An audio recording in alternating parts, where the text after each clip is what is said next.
Hello everybody who's just joined now that we haven't said an individual hello to. Always lovely to see some familiar faces and some new faces too, and delighted to see Steve and Joe. So Joe Parkinson, who some of you might have seen at one of our big talks before, and her colleague Steve Parkinson. I hope I've got that the right way round with your names, it's confusing, not related. And I think, Steve, you're going to start off first of all. So you're sound like a pretty big cheese to me, Group MD at Bauer. So can I hand over to you and tell us about yourself, and you've got a presentation for us.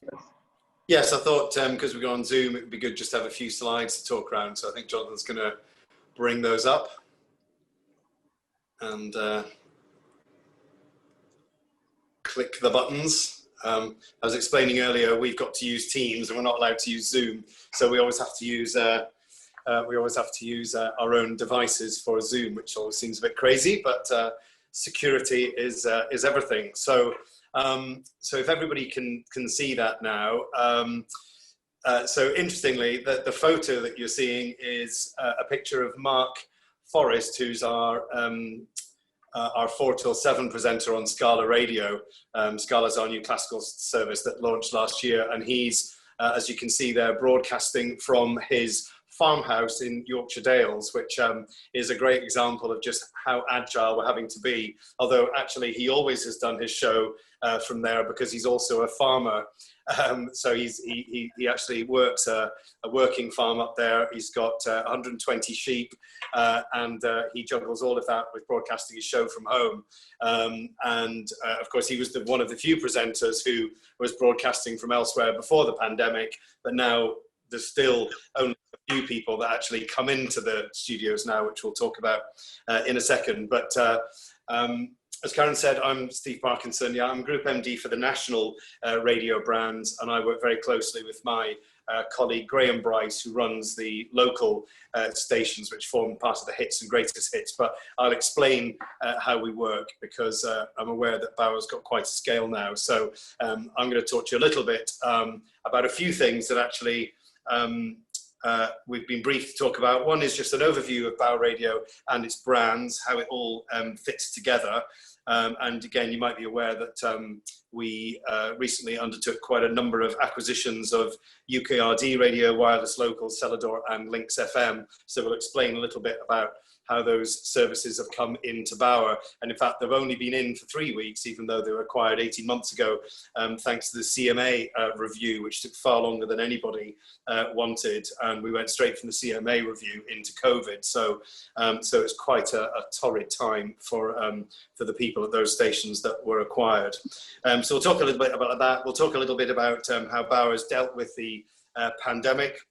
And then Joe will talk a little bit about speech content at Bauer. Although we don't have a news or speech station, we obviously have news, entertainment, features in breakfast, features in drive, and so on. So we've also been talking to our own news editor about what he looks for in news releases and stories that they love in news, and the ones that they don't particularly love. So we might get to that as well. So if we just click on to the next slide, these photos just really remind me of the three things that I always say to people. That I've been in radio a very long time. I started at Metro in Newcastle as a producer back in the 90s, and I've always said that there are 3 things that you plan for on paper in radio, but you never actually believe you're going to have to execute. One is a short-term get out of your building. So if there's a power failure, what do you do then? 2 is a long-term get out of your studio complex, so nobody can get access to it with a fire or whatever. And 3 is a full obituary alert process, and that's when all radio has to come together if a member of the royal family or somebody like the PM dies. And obviously, well, we certainly had 2 out of the 3, and very nearly the 3rd back in April when Boris was near death. Our building's in number 1 Golden Square, that's the front door there. And we ran a test on March 17th and 18th to see if all shows could broadcast from home. We'd never done it before, and we could sense that a lockdown was coming. And since March the 17th, we've continued to pretty much broadcast 99% of all of our shows from home since then. And we're still there now, other than some of the more complex shows like Breakfast and Drive. And that's really testament to our great technical team, who had 3 days to work out how we could run, in effect, 130 mini outside broadcasts from home, because every presenter is either broadcasting from their dining room table, their spare room, or in two cases from their walk-in wardrobe, because the acoustics are apparently better. And there was the evening on the 6th of April when the PM was in intensive care, and we even had to record a breaking news sequence actually to announce his death, because we weren't in the building, so we didn't have the obituary lights that all of radio in the UK has, so that if, heaven forbid, a senior member of the royal family or Prime Minister does pass away, all of radio gets a light that you can't ignore. But if you're not in the studio, you need to come up with a different way. So we did it a very old-fashioned way of recording both a news bulletin that the PM was okay and one that he'd passed away. And that night we had various people staying up through the night to find out what was going to happen, because we'd all been on alert that it really was not good. And I think Boris talked about it in May, that a plan had been discussed that if he didn't make it through that night, there was a full plan that was going to reveal itself the next day. So it was very touch and go, and that broadcast will remain firmly in my computer, because it wouldn't be great if it was ever broadcast by mistake, although a few people might disagree. We've been, it's been a testing time, and I think a bit exciting around the edges if you work in 24-hour media as well, because you never knew what the next day was going to bring. But if you bring up the next slide, Jonathan, I think we worked out that we were pretty agile at Bauer, and I think we happened to be ahead of the story, and that was always the objective, to stay on the front foot at the start of the pandemic, with two principles really. One was to entertain, inform and comfort the nation, which was a new thing that sort of was inferred with radio, but we really went out of our way to make sure that we found the right levels of information but also distraction to keep that sense of normality for those listening to radio. And we split the Bauer strategy into two. So if you were the local radio stations like Metro or Clyde, North Sound, downtown over in Belfast, and we actually increased the news in places and had more local information that was relevant to the different markets. So we increased the news there, and then sort of slightly counterintuitively for the national stations, we either had the same level of news, or actually on Magic, for example, we reduced the news by a minute, and we didn't obviously ignore the scale of the news. But when we went back to programming, we pretty much wanted to continue with an air of normality, with yes, presenters talking about it, but not in a doom and gloom way. We carried on as normally as possible. So for those families listening, or those people who didn't want the angst of full-time news, they could go to LBC or the BBC for that. We wanted to do something a little bit different. And what we managed to do is what you're seeing here are just some of the examples of new programming that we brought in during the lockdown, or actually just into the summer. So we learned we could do virtual festivals like the Isle of Wight Front Room Festival that we did.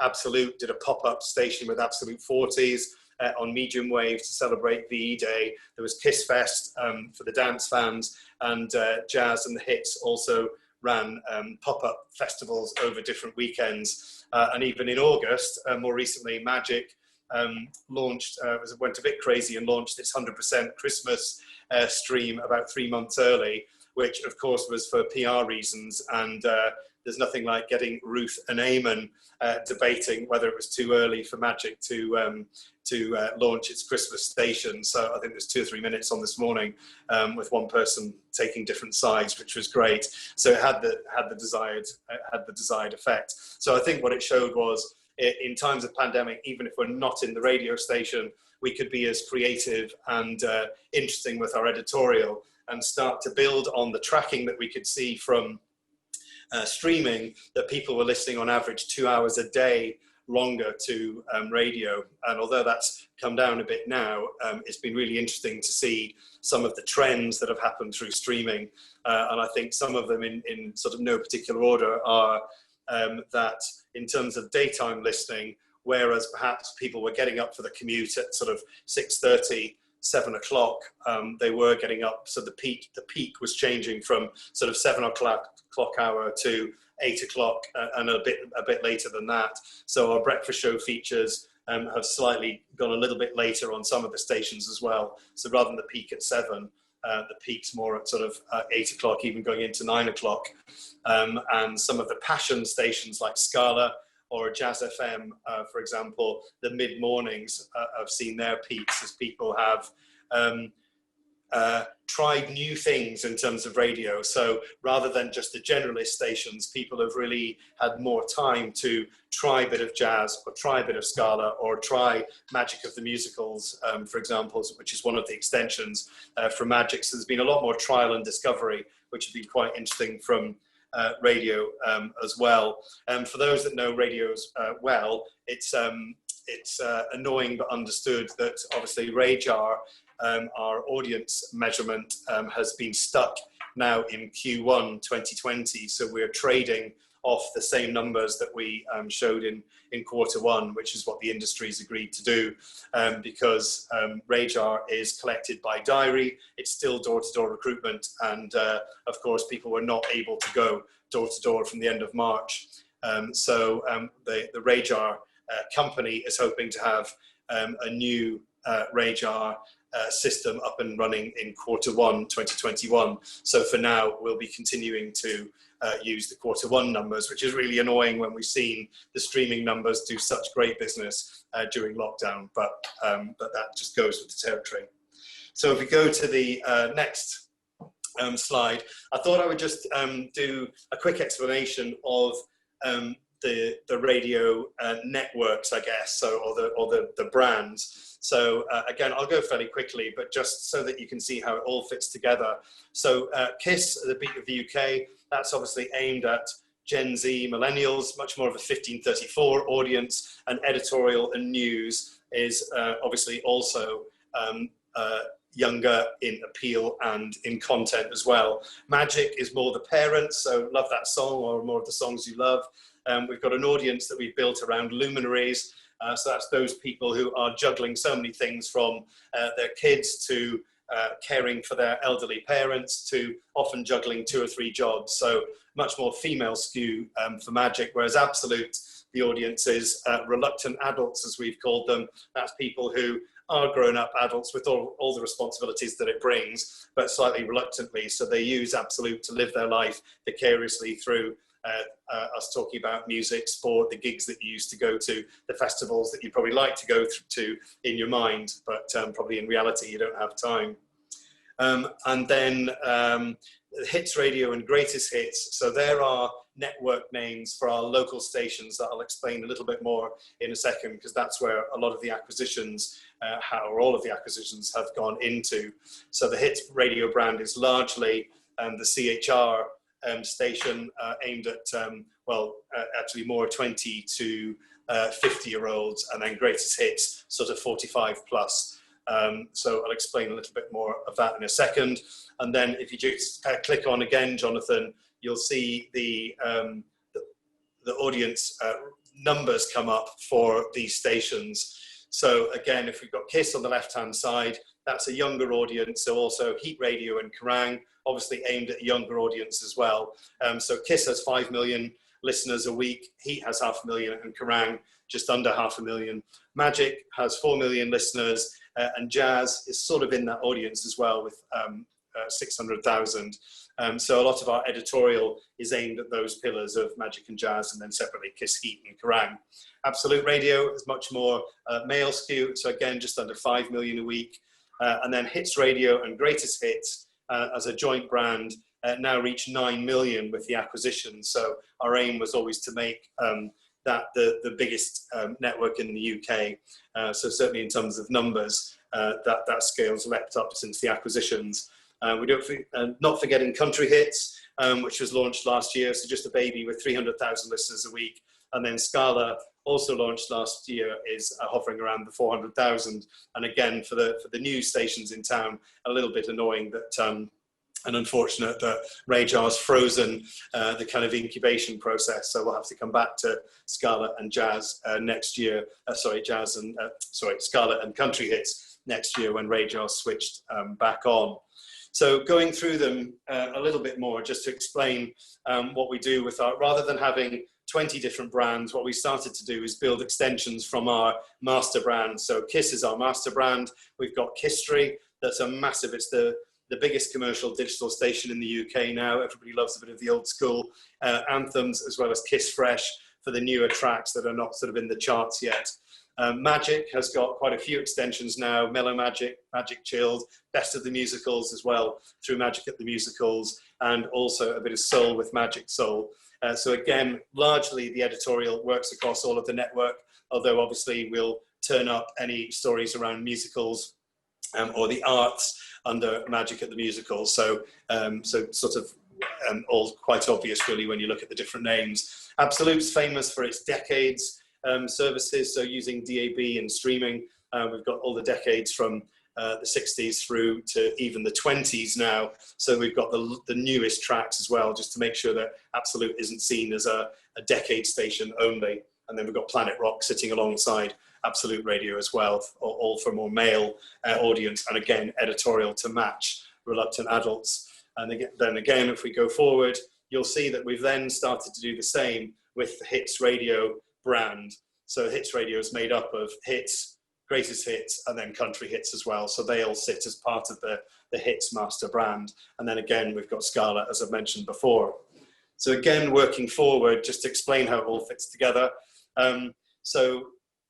This, I suppose, has been in the news more lately because of the acquisitions that have come in. So we've got the Hits Radio network, so that's more akin to Radio 1 and Capital. So the biggest hits and a few throwback tracks, as well as local breakfast shows, and again, local news. So with both the hits and greatest hits, we've kept local news teams and local sales teams, so that although some more of the shows are now networked, we still continue with local news, regional news, and also local traffic and travel, which are the three most important things from our research that we did with local audiences. So if you've got news and editorial or releases that are specific to a locality or regional output, then we still have the ability to localize that information, as well as local breakfast shows as well for features and that sort of thing.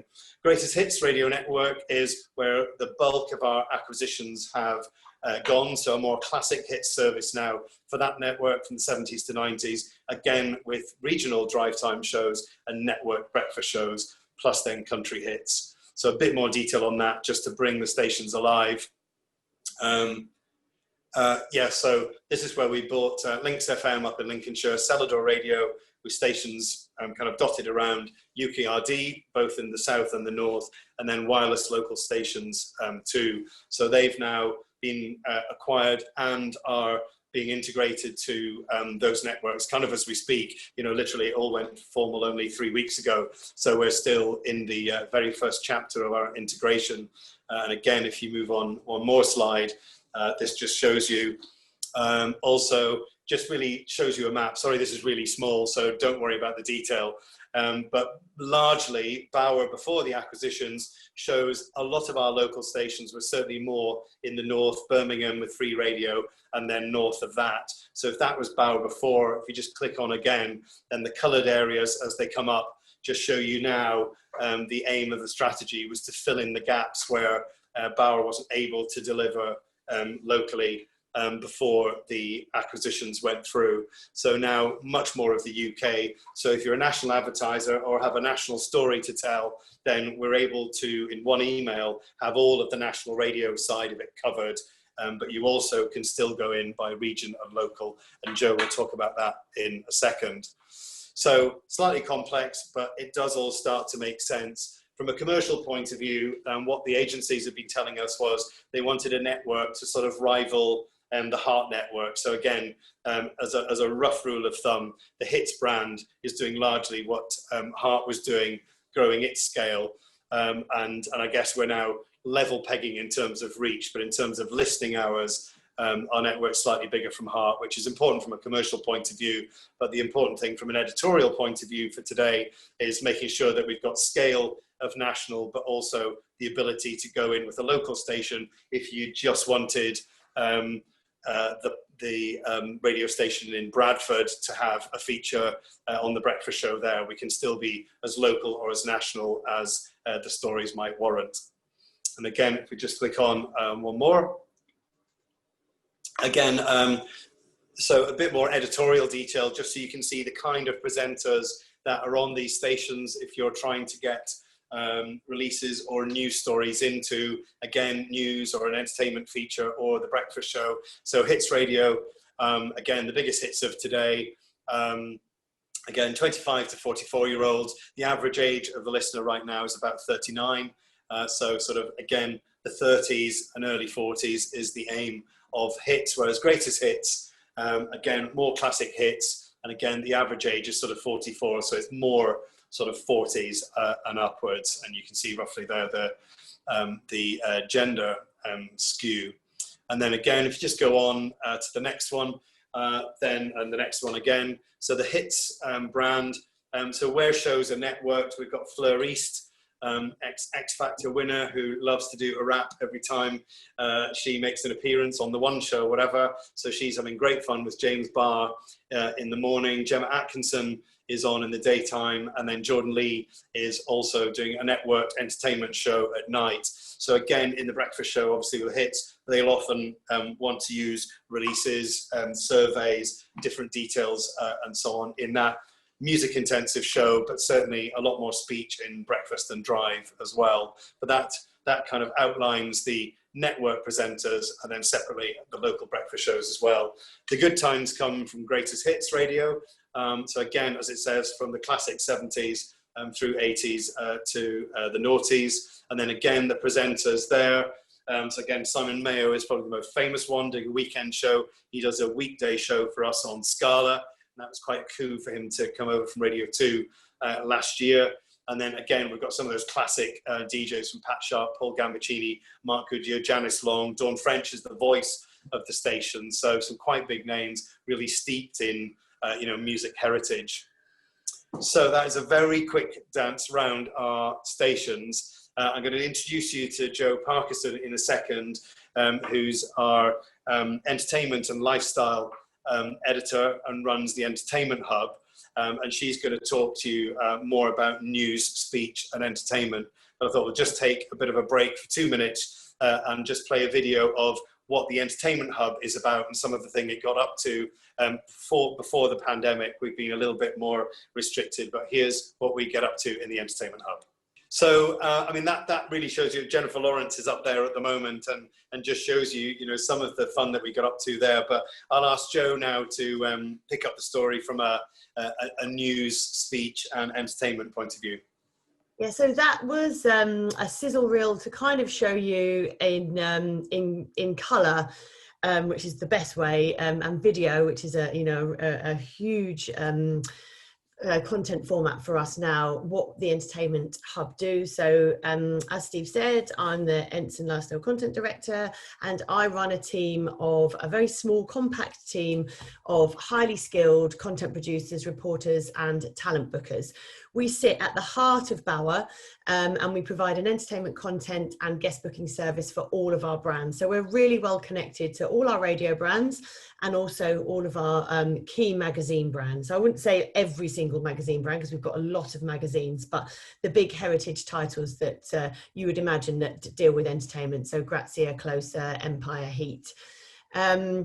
We are one point of contact for record labels, film studios, TV production companies, PRs, publishers, you guys who want to get your talent, Ent stories and features onto our brands. And we set this up when I came to Bauer in 2013 to make the most of the fact we have all of these incredible brands radio and publishing underneath one umbrella.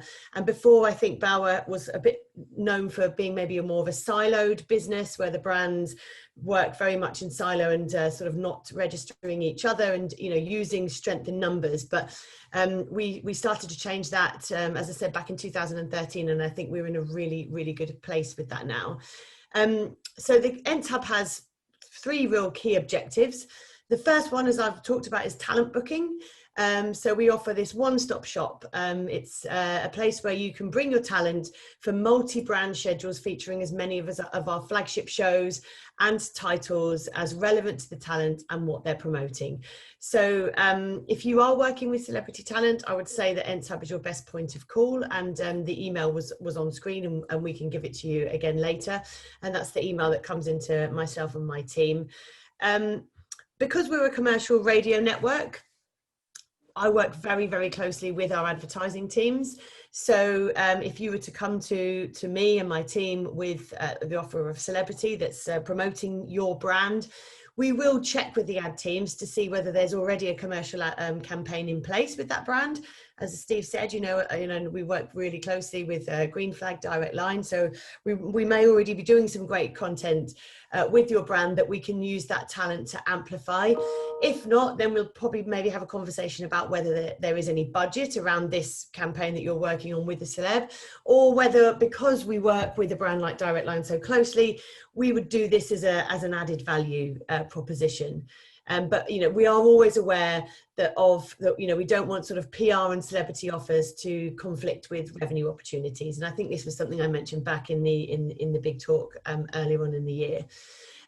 If you've got what you consider to be more of a news story, and it may also have a celebrity attached to it, but it's a hard news story. Recently, I worked with a brand who put together an anti-bullying assembly with the likes of James McVeigh from the Vamps involved, and I really felt like this is a news story. I spoke to our news teams, Michelle Livesey up in Manchester, and she got one of her reporters to do the interview. So, you know, the ENTS Hub can direct you in the right direction for news and reporters, but you can also go straight to the national news email, which again was on the screen. As Steve mentioned earlier, we went to Jim Folger to ask him what are the 2 or 3 main things that the news editors are looking for when those emails come in, because you can imagine they get a lot of them. And so he has said that a strong news angle, really clearly outlined at the top of the press release. For local stations, always make sure that local relevance is made very clear straight away. So for figures for the city or the region, and relevant and interesting case studies and experts available for interview. And he did put 2 or 3 pet hates as well. He says putting out an embargo press release too close to the embargo time to allow for adequate news gathering and planning, or offering people up for interview who are then unavailable.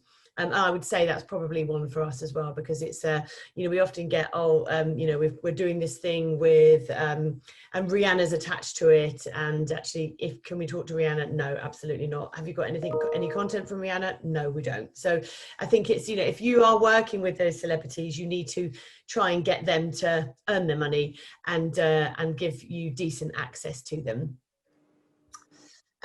So back to the ENTS Hub's objectives. On top of talent booking, it's the production and distribution of the most exciting and engaging entertainment content to our brand. So we send out a daily feed of audio and entertainment news copy, about six pieces. We also do daily entertainment bulletins on Heat Radio. There's 4 of those. And we do a daily good news bulletin for Magic at the moment, and that's tied to postcode lottery campaign that's featuring in Breakfast at the moment. We have a massive focus on video, as I said earlier. It is the strongest form of content out there right now because it's evergreen and it does wonders for our brands on socials. So for about the last 5 years, we've really focused on creative video formats.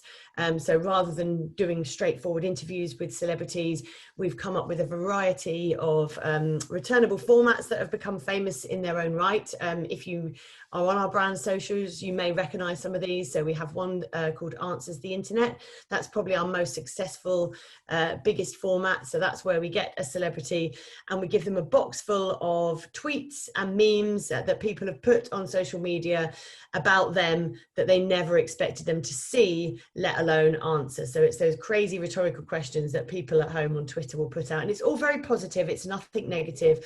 We don't want to make them feel awkward. We want them to enjoy the feature, and they really do enjoy it. We've had some incredible names doing this feature and huge numbers. It's racked up about 18 million views across our brands, from people like Camila Cabello, Selena Gomez, Jonas Brothers, Daniel Radcliffe, Ricky Gervais. The list just goes on. We've also got a feature called Who's Most Likely To, which is very simple. It's based on that kind of party game where you say who's most likely to leave the group chat, and it works really well with people that know each other very well. So we've just done it with Ant and Dec. You can see that on Kiss's YouTube. It's really funny. I'd definitely recommend it. We also did it with the Kiss Breakfast Show presenters, Jordan and Perry, who've just joined Kiss. We're absolutely loving working with them. And actually, I think if you watch theirs compared to Ant and Dec, I feel like you are seeing the new Ant and Dec right there, because they're so fresh, they're so, you know, connected, they're so, you know, they're really, you know, talking to that Kiss audience, and they're very funny. It was a great feature to do with them, and has done really, really big things on Kiss's socials as well as Heat socials.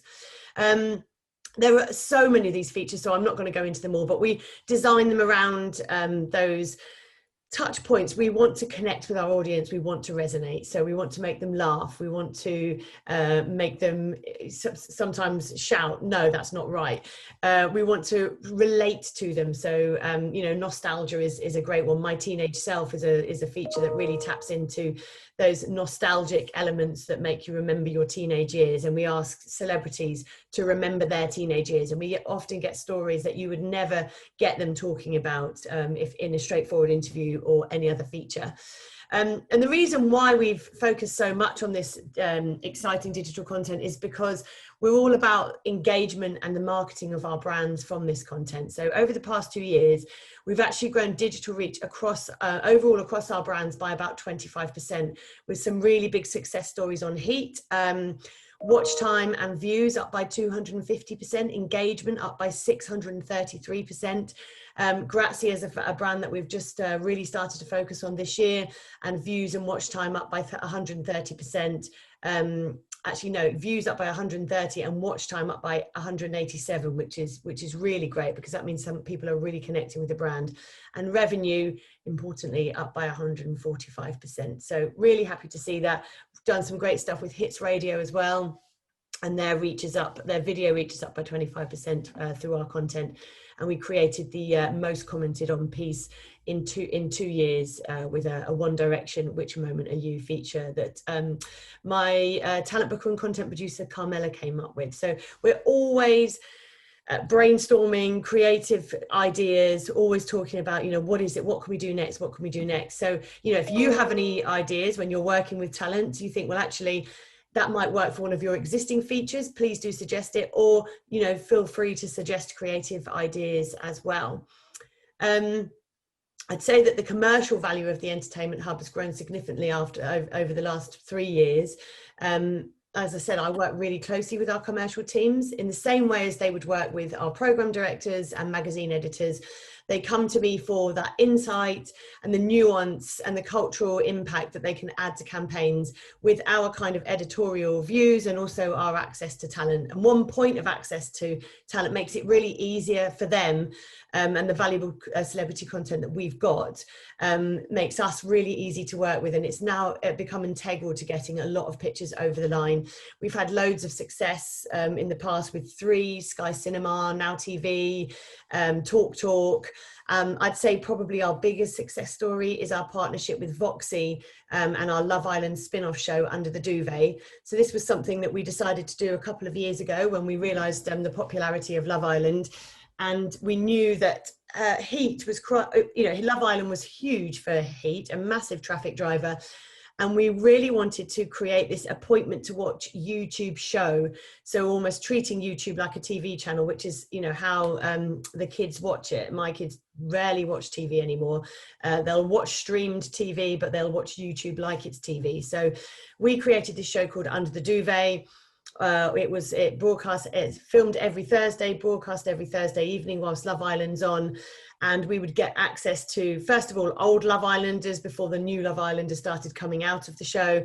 And then as soon as those, you know, hugely popular names that are on TV every night, leaving the villa, we would get them on our show. And it's become a huge, huge show. We've done over 12 million views with it. And this winter Love Island was the first time we got a major sponsor on board. We've done various deals with Twitter Amplify, but this was a partnership with Voxy, which was worth a fair amount of money. Voxy absolutely loved the fact that we were putting them close to the Love Island conversation, which is exactly where they wanted to be for their audience. And we now have a really great relationship with Voxy and are working on a lot more branded content propositions like Under the Duvet.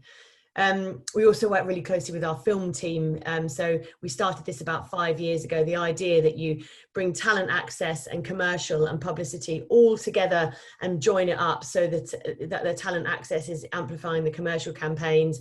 The message is exactly the same. And this partnership has led to Bauer becoming market leaders for creativity and has enabled our film team to really push the boundaries and access bigger budgets. And we've seen that this year, especially with the Disney Plus sponsorship of Kiss Breakfast and some of our other shows across the network. So that's kind of what the Entertainment Hub do in a nutshell, and that's how we use celebrity talent across our brands, or how we would feed into our brands. As I said, we're the best point of contact. We know the brands really well. We know exactly the shows that take the celebrities, and we often know what they do with them. And we're working all the time with our shows, encouraging them to come up with these returnable formats so that you would know, okay, so if you're bringing a celebrity to do Magic Breakfast, they'll do an interview with Ronan and Harriet, for example, and then their famous format. So we're developing those as we speak. I think Kiss is, you know, really hit the ground running with Jordan and Perry, and you know, I think you'll see so many exciting features to come out of that show as the boys bed in. Yeah, so that's kind of what we do, and that's what this video would have showed you. I don't know whether we've got the video that we can play now, John, if it's working with the sound. Apparently if I take my mute off it should work, so I'll try again. But okay, cool.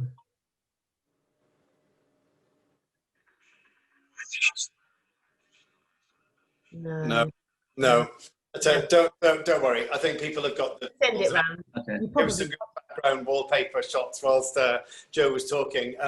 Jonathan, if you just click on to the next one, there's a summary slide, because I think whilst celebrity is great and fits a lot of our formats, celebs we know don't always go with the news release. And I think one of the other opportunities that one of the things we were really missing during the lockdown and the last 6 months was good news stories, or positive and finalies. We were finding that there was so much kind of doom and gloom real updates to do that we were often really clamoring for positive stories rather than scare stories. And certainly Magic, that sees itself as a very optimistic family brand, has also introduced a good news feature into the breakfast show as well. So actually, if there are surveys about upbeat stuff, then sometimes we can really be looking for that more than some of the general everyday stories. So for the national brands, and certainly our main news team is in Manchester, although the different brands have different news readers, obviously with the copy that's more in tune for the different audiences that we spoke about earlier. There's a kind of one-stop email that might be easy to have, and again we can send this on, but National Radio News at bowermedia.co.uk, that certainly is sort of into the main news team, and again with a bit of with enough notice, then we can either do it by brand, or it might be for all of the main news bulletins depending on the story. I also thought I would just mention a little bit about charity, because sometimes there'll be PR companies that look after charities.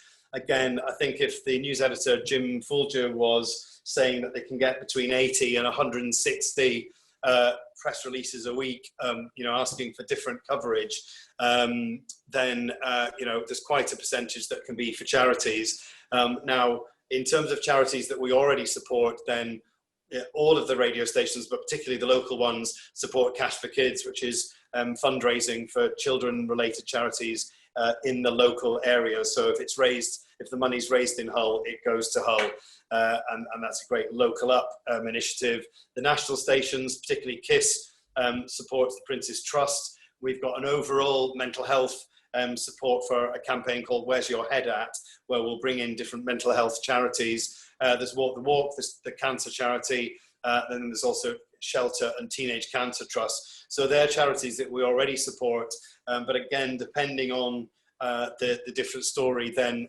it's not to say that we don't think about other charities as well. But again, particularly it's useful to know what the release is trying to promote. Sally Aitchison is the MD for our Cash for Kids charity. So if there's anything relating to families and children, you can also go straight to Sally, who would look at it from a Cash for Kids point of view.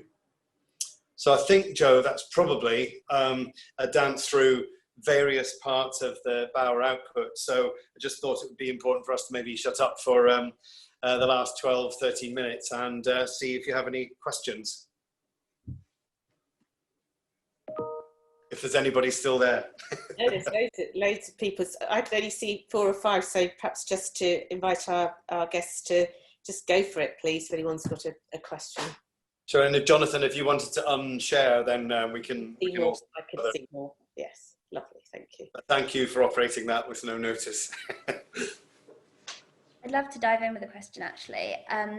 Obviously, you said kind of throughout lockdown you were clamouring for those good news stories. Is that still the case? Because obviously I know there has then been a lot of good news stories, sort of, and are you feeling saturated with it yet? Or because of the kind of second wave of COVID coming back, is it going to be another sort of needing good news stories again? Yeah, I think we definitely still need them. There's still definitely the need for the light in the shade on the news bulletins. And as you said, the shade seems to be getting a lot more frequent as we head into winter. And as I mentioned, we're still doing the good news bulletins for Magic at breakfast every morning. So my reporters, Charlotte and Olivia, are always looking for those good news stories, which and I'm sure the news teams feel the same about that. Yeah. Yes, I think it's always trying to, well, I'm sure you feel it more than we do. It's trying to come up. Often it might be a survey that's come round on an annual basis and you're trying to find a different angle. So, but if there is the uplifting story, you've almost got 3 ways of hitting. You've got through the news desk, you've got through Joe and the entertainment desk, and then, there's into the breakfast shows as well. And at the moment, because we're only three weeks into the news stations being onboarded, we're trying to work out an easy formula to get into the local stations. But again, if there was any big requirements straight away for any local stations, then maybe go through Joe, although Jim, who's our news editor, is going to send through a list of all of the news desks. It's usually news@radiostationname.co.uk. So normally news or news desk at radiostationname.co.uk, but we're going to supply that list as well when we send you the infographic slides. But yeah, certainly I think if we're all going to go into more lockdowns, I think they're going to join up all the local lockdowns, so it's just one national lockdown. But I think finding certainly the local stories, we want to continue. The local stations under Hits and Greatest Hits did a great job of championing local heroes. There was a local hero hour that we broadcast every day, either by local town or city or region, depending on the station. So that there might be more of that to come, but certainly yes, uplifting is good in these times of down news. Great, thank you so much. That's really good. Thank you for the question. Anything else? Could you give us an example of what you thought was a really good news story, because it's got to have, well, it would just be good to hear some examples of that. Yeah, well, I think from the charity point of view, I think where there was maybe an awareness exercise of local or regional charities, I think air ambulances was one where they were able to talk about some of the more uplifting stories, or actually some of the humorous stories, again for breakfast, that's trying to energize, you know, the locality or the nation.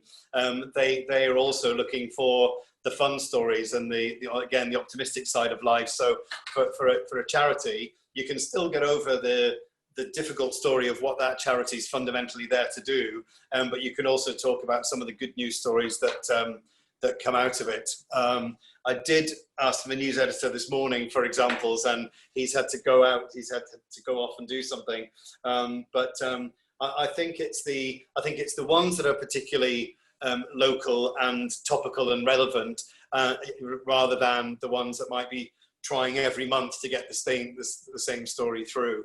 So I haven't been very good at giving you specific examples, but again, I can maybe send a couple through when I send through the list. I can get a couple of scripts, if you like, from this week's Good News bulletins that Charlotte and Olivia have put together, so you can see the stories that they'll go through. Is there a specific time that works best for us to pitch to you in the week or in the day where you're the least busy, or you know you're starting to plan for the next few weeks? Yeah, is there a time that we should pitch that would be more successful? Yeah, I find the ones that for me resonate quite clearly is if you've scheduled it to go out overnight so that it arrives in the inbox first thing. Before the inbox starts getting really busy with everything else. I think those ones that do come at sort of 4 in the morning, you know, it might be a bit random. You just, if you schedule it for that time though, it means that it is top of the inbox in the morning when you're starting out, and that they're the ones for me that resonate the most and make you have a bit more time to think about as well, and about where they might fit and what you can do with them. Yes, I don't know if this is right, but again, some of the news teams say that the busiest times are 11 o'clock and 12 o'clock. There's almost maybe a traditional, we'll release a story at 11 or 12, but and unless it's a very topical, you know, it is something that will be straight into the news, then often that's the busiest time for general releases looking for coverage rather than something that needs to be in the news that hour. So maybe the beginning of the day for entertainment. And I mean, the news teams are always there. So I think again, it's the kind of 3 or 4 days notice where possible for a particular day is also useful, and then they can build that into the news teams. Or also if there's a KISS version of it, and I'm with the Prince's Trust, for example, so it was celebrating its millionth young person it's helped, and actually KISS was used with a different news piece for obviously the younger people who were listening, whereas Magic and Absolute had a separate news piece for the parents of potentially some of the people that the Prince's Trust was helping. So that's a kind of obvious point, but the more time that news can work with the content directors, then very often we can split a news story into 2 or 3 appropriate ways. Great, thank you so much. Thank you.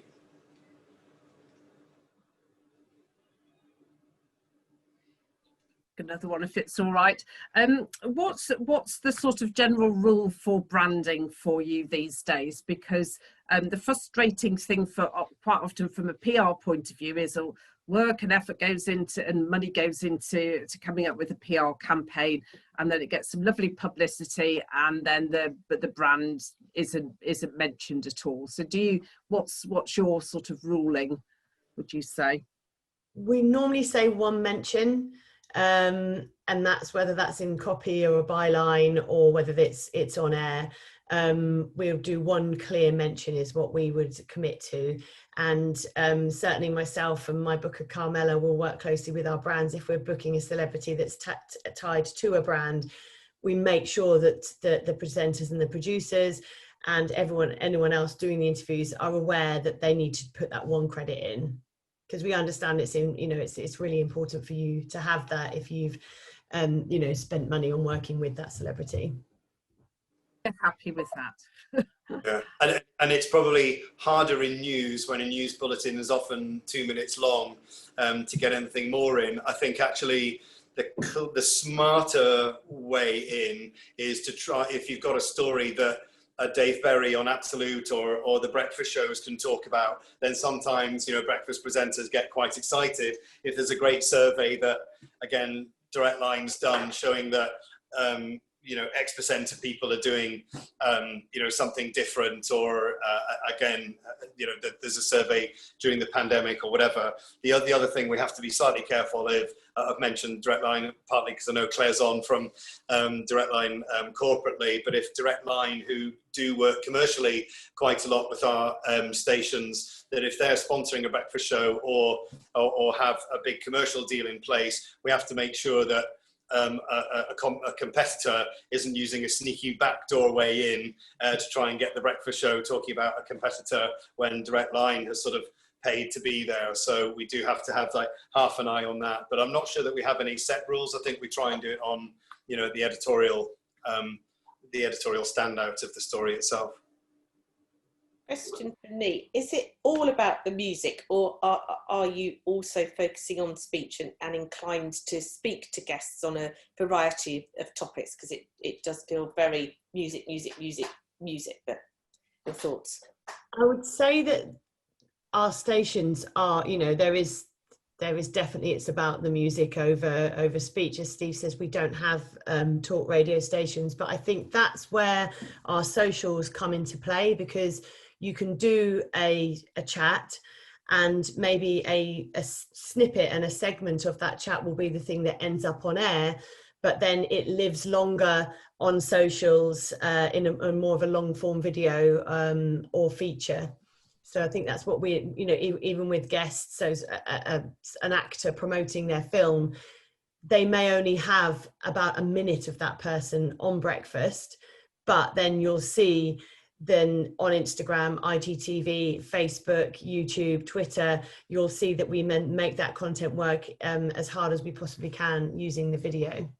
But I think it's right to say, Catherine, that yes, we if you're looking to get a spokesperson for a brand onto one of our stations, other than a cut or a clip into news, it's really unlikely that our music stations in the current format would have many or any positions for that, really. I think we would tend to say to people, you're far better to use local BBC for, you know, for a longer period of spokespeople or in-depth stories. It's just not the formats we've got. We have looked at launching a speech station, but I think with LBC doing so well and the BBC funded the way it is, you know, we've got no funds, we've got no plans at the moment to do that, although it's always under review. So I think it's looking at how the speech gets embedded into the output in different ways. And is that true as well, Steve, of your suite of local stations who presumably have their own independent breakfast programmes? Are they ever likely to take an interview, or same thing, just a snippet for news? It's probably the same snippet for news. That doesn't mean to say that, again, if it was a charity or a climate awareness week or something that, again, connected with the audiences that we've talked about, that's not to say that with a much longer lead time that we wouldn't look at running a campaign like we do with the Prince's Trust or a teenage cancer awareness week or something like that. So that's not to say that we wouldn't look at new awareness days or weeks as the brand. That would just have to be sort of much more in advance, sort of, you know, almost 3 months in advance, I would say, for those kind of things. Time for one more question. It's 12:30, mindful of everyone's time. Does anyone else have a burning question, or have we exhausted ourselves? It's been so good. Thank you. Anymore? Very shy. Well, thank you so much to both of you for taking the time out. It's been incredibly insightful. There was so much to get through, and I feel personally at Shout we've learned a lot, and I hope that all the other guests, virtual round of applause, and thank you so much. It's brilliant. Thank you for taking the time and doing yet another Zoom call, because we all know that everyone's getting Zoom fatigue, aren't we? So thank you for doing that. That's really kind. Hope you'll be in touch again. Thank you. And if you give us 24 hours, we'll send you those details that you can send on to agencies. And if you have any other questions, drop us an email. Thank you. Right. Lovely to see everyone. Thanks so much. Thank you. Bye.